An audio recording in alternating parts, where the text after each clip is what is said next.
Hey, welcome back. Thanks for being back. I let's see. Is this better? Yeah. It's about as good as it's gonna get right now. Um yeah. There we go. Um yeah, my body position right now is just like just holding on, you know? Um yeah. It's been like a big week, you know? It's February 19th, and I mean, I'll just start out like 2018 like came out of the blocks with like no chill at all, and it hasn't let up, you know? Like it's been a really intense year. And it's like it still feels like New Year. I mean, it is, but it feels like um I don't know what the other calendar is called, like lunar calendar, and we just had that New Year. But the other calendar and what that technical term for that New Year's is, I don't know. But it still feels like we just rolled into 2017, let's say that, you know? And I mean, rolled out of 2017. And it's like, I don't know. It's just like everywhere I go, I'm becoming more aware of how much enlightenment there is in this place. And it's like almost startling, you know? And just massive energy shifts. And for those who are new to this whole situation, it's just, it leads me into what this video is about, which is like purging. Um, Purging is when you have like a realization of something that's been kind of like a subliminal anchor in your life, something that you realize in a big way, whether it's through a dream, a conversation, a meditational session, maybe even hypnosis. Um, yeah. So, and then you just get to this place where you just realize like a massive truth, and it just unhinders you from being weighed down by it anymore. And with that, it it brings on like certain symptoms, and these symptoms are related to not knowing what to do with this thought space that just became free. It has to do with like your spirit, you know, growing in your body, handling it. I've heard multiple places it being described that way, and it's very true. But sometimes for big purges that you're not used to, or when you're new to the whole situation, it can be off-putting because you're wondering like, you know, what's wrong with me? Am I sick? I'm tired. Like these are some of the symptoms, like being like, you can have like stomach aches and back aches and body pains, and these are the physical symptoms, by the way. And you know, a little anxiousness that kind of causes these things to be a little bit more intense. Um,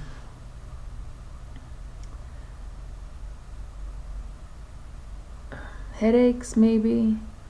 Um, but overall, it's just like an uneasiness in your body, you know? Um, some of the other symptoms that are kind of physical but not really are anxiousness. Like nothing is really satisfying. It's hard to find something that's satisfying as far as like entertainment or keeping your mind like right, you know. You can be like a little agitated. Just, and that comes from like the confusion of really not knowing what's going on, but then also frustration of not being able to like get satisfied, like for I find that like laying down, I can't really find a comfortable position. Um, I'll be really, really tired, but then I'll have like insomnia, or not even insomnia. I think that's too much of a clinical term. Um, I'll be restless or anxious and then tired. And then when it comes to sleeping, sometimes I'll get energy, like during the wee hours of the morning, especially because those hours in the morning, like 3, 4, 5 a.m., those are very spiritual hours, and for a lot of reasons. So when that time comes around, it's almost like no matter how tired I am, the spiritual work that gets done at that time tends to be very productive. But these things can also cause you to be in this state of wakefulness that isn't traditional or orthodox. And sometimes I'll forget the spiritual work, or I won't include it in why my day feels kind of off the next day. But then when I think about the spiritual work that got done, then it's like, okay, now I know. But that restlessness kind of makes you think about the not so hot things first. Like, you're restless and you want to be productive. So you think of all these traditional ways of, handling this. Like, what can I do to be more productive? Like, I could eat better, I could sleep better, I could exercise. But then when you get into it, you realize that you didn't have time for these things to begin with. Like, all I want to eat nowadays are pork rinds. I mean, honestly, like, I fast a lot, and juice and pork rinds. And another symptom is like different parts of ascension will bring on, wanting for different foods. And, this applies to everyone differently. But for me, I like eating, I almost have no choice. Like when I first started meditating like a lot and doing like all of those pineal things, there were certain phases like clockwork that would come about every 2 to 4 or 5 weeks, and I would go through this different phase of eating, and I've mentioned it before, so if I'm repeating myself, so that's gonna happen with these videos because everything kind of overlaps. But some weeks I would just want vegetables, other weeks I would just want meat, other weeks with something else. And I've heard during these times that you can just get fed off of the manna. Like, you don't need anything at all to eat. Like, I don't know, it's hard to describe. And I've been during that, I've had that experience, because some days of meditating, especially for the past week or so, I just don't feel like eating. I almost too restless to eat. So I think I'm in this kind of fasting period, but there's something also very satisfying about these pork rinds. And other than being very delicious, it could be that, above all else, my body wants some sort of collagen. It could be good for my brain. My brain might be accessing, different ways of thinking, which may be using a certain kind of energy, which uses a specific kind of energy source, namely whatever brain matter is. There could be something in the collagen of the pork rinds that kind of aid in that. I know that, some people eat pig skin and collagen soup and stuff like that for elasticity in skin and things like that. And avocados, are good for brain and the fatty acids. So besides being delicious, I think the pork rinds are serving their purpose. And I've been wanting like a lot of tea and stuff like that, like tea and juice. Then there's this guy. So that's just, yep, it's my little guy. So, yeah, so the eating that comes along with it.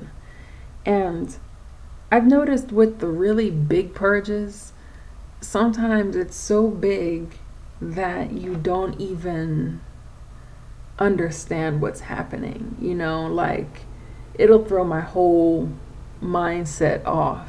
Like my most recent purge was realizing that I don't have any explaining to do to the people of my past. And I didn't realize how much I was holding on to that because, when I was leaving the abuse in my life and I was ascending and realizing truths, there was a lot of stuff that happened that was really painful. And, a whole lot of judgment was associated. And all in all, it just revealed non-love. It revealed like there's no excuse for the behavior of these people.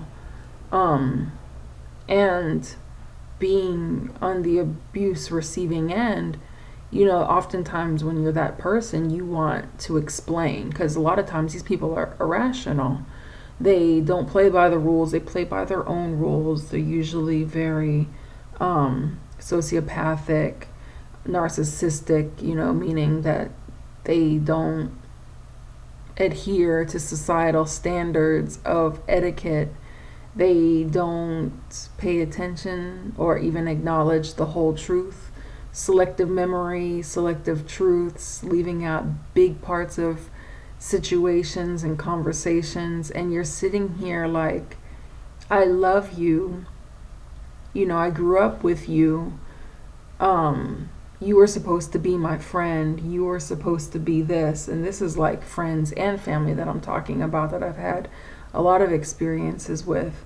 And, when it comes to these people, it's like the good times kind of blind people like me to the foul stuff, and there was residual consideration for them. There was something left behind in my mind space that was still subconsciously like considering what they think of me now. And it was affecting the relationship with my twin, but very mildly, not in a bad way, but it was like he would mention, well, there's really no one else that you should be considering really except for yourself. And, my thought and feeling would always be, well, I am, and then when it came to thinking of situations that aren't resolved yet, sometimes they would make me sad and I would still be putting some blame on myself, leaving out their roles, thinking about what they think, even though they had massive parts to play that they failed miserably at. So all of that stuff is really subtle, because I don't think a lot about the unresolved stuff. I don't think about them directly. But in the back of my thought processes, it was like something there was still thinking, when this happens, how's it going to be with them? And then the realization was like, I don't give a shit, it has nothing to do with them. They had many times to make things right or do the right thing, in a variety of ways, a multitude of ways, a multitude of times over a long period of time. And so it comes up where everything is just like tilt, like everything is tearing out and, equaling zero. It's like, nah, there was nothing that you did right. So when that happened, it led to a lot of other truths. I found that they kind of cascade one after another. Like when something big like that happens, it's like your mind becomes free and relaxed. And like during meditation, you'll notice that, the potential for more information and more truths to be realized and more downloads to be received will kind of cascade one after another, because the truth becomes very easy to see. That's kind of how it was when I first started transitioning into being awakened. I knew I needed an answer. I knew that things were not cool, like at all, and the only solution was escaping and starting over. And so during that time, when I started meditating a lot, lies became very apparent. Shadiness and just shisty behavior. And it was like, dude, you've been like this whole time, and I've been making up excuses for you. And you start realizing things. And then I did more work, like more exercises that contribute to like mental awakening. And then I started changing my diet, and then I'm vegan, and then everything is just like free and clear. Like I'm not vegan anymore, but there was a time where like I was deep and heavy into these practices, and it was just like, you're a liar, you're a liar, you're full of shit, you've been playing games for years, you're a manipulator. And it was just like, dude, who has been cool, And then the cool people came into my life. Well, my twin, So like that was my transition, like leaving all the bullshit nonsense behind, that opened up the room for my relationship to, take form and take flight. So, and that leads me to another kind of symptom or trademark. The restlessness that you can get during a purging, it also can be like that your mind doesn't know. I think I might have said this, but maybe not in this way, but your mind doesn't even know what to do with that new space. So it's like if that was causing you to be, a little angry, a little frustrated because you had this nonsense thought that was so deep in your brain, and not even knowing that it was there, it's subconsciously adhering itself to other thoughts. And that's very deep. That's a very neuroscience, I don't even know if it's neuroscience, quantum mechanics, like quantum mental mechanics, when you think about like firing orders and patterns in your brain, like the stuff that's basically in the movie What the Bleep Do We Know? Like that. So imagine if something is in there and you're having these repetitive thoughts and you're not even realizing that this anchor is attached to it, and then you get rid of the anchor, but the anchor was causing you to have like negativity and anger associated and frustration, because when it comes to lies and mistruths and things like that, it can make you frustrated dealing with people like this. People who are just constantly full of shit. And these are the people that you were born into being in a family with. Ones that have never admitted fault during your whole life, that cause direct mental scarring to you. And then when you had hit like a point where you needed their help most, they kick you while you're down and you're still over here making up excuses for them. That can cause subconscious strife. So when you get rid of that point in your mind where that affects you at all, some of the strife I found is left behind. Like today, I just wanted to find something to get mad at. I didn't. but it was almost like people were just pissing me off, and I would recognize it like immediately, like, you know, they didn't do anything, what are you know. And then I would simmer down and realize this is just me continuing to be restless, and I was trying my best to play a game, to draw something, to think of a new idea, a new approach, you know, to something. I wanted to feel constructive and productive.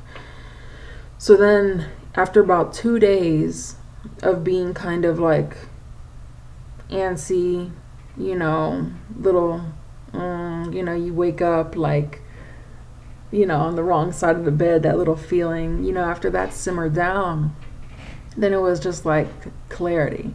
And I noticed that during these times, you know, sleep is like imperative, and it really helps because I get like a baby, you know, when babies start to cry and get fussy, you know, these purges also are very like exhausting because your body is, you know, working overtime, and your spirit is working overtime because there's been such a big change. And along with the change that I described, there were more, you know, like I said, that cascade.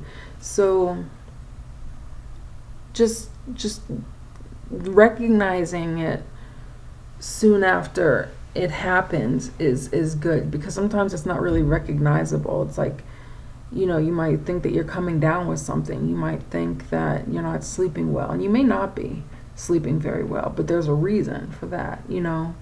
And sometimes energies still want to interfere with you, and that'll make things a little bit challenging. Sometimes, you know, when you're going through something that's very positive and progressive, even like the spiritual energies will try to come and interfere, because, you know, these spiritual energies are just full of like malice and jealousy and their own inner bullshit that, you know, doesn't want anyone else to succeed, you know. And that comes in the form of people, but then it also comes in the form of energies. You know, you'll notice like someone cutting you off, or, you know, having this attitude, you know, of you could tell they don't want you to succeed. They kind of feel your vibe, and it rubs them the wrong way because they're not making that progress, you know, they're not feeling those good things, you know, so they just tend to get angry. So, you know, but even that has its positive side, because, you know, like my twin has helped me realize, like, just, you know, nobody really else matters. Like, they do. You want to help, and you want to be a contributor to society and positive and help people when you can. But when it comes to like opinions or what these people are doing or interferences they may be causing, why they do it, who cares? Even thinking about it, it's like, who cares? You know, like trying to understand it, it's like a thing of the past. It's like worthless. Like, can't help you unless you help yourself and you get to a point of just normal functioning. Until then, it's like a self-defense thing, and like, just stay away from me. I used to think like, why? And oh, if this person only that, and this must be the reason that they're a jerk. But then it was just like, dude, it's so much deeper than that, and I don't want anything to do with it. I want to put one thought. This is the quote, and I quote my twin, like, I don't want to put one thought towards that, you know, and I'll fill in the blank, that evil spirit. I don't want to put one thought towards that demon or that negativity or that asshole or whatever. I just, and if your mind just kind of goes there, that's cool. But like reconditioning your mind to like having that, you know, border around you, like that spiritual border, like that little like protection layer, mental protection layer, it's a good practice, even though it can be like frustrating and challenging as hell. So hey, it's all good in the hood, right? So I just wanted to drop that line, those lines, and I'm going to continue on doing what happens on a Monday. So I'll talk to you soon, and take care. Bye.